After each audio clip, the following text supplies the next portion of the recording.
Hello everyone, welcome to another video. Today I'm gonna show you how to enable dark mode in Google Chrome. So as you can see, I've already opened my Google Chrome.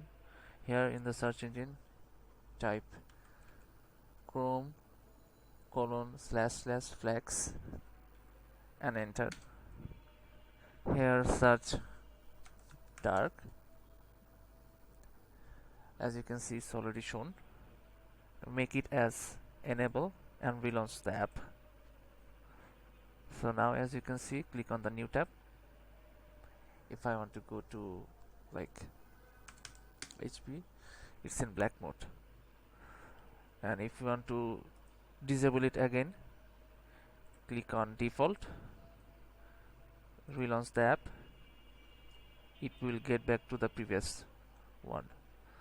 Hope you like this video. Hit that like button and subscribe. Thank you.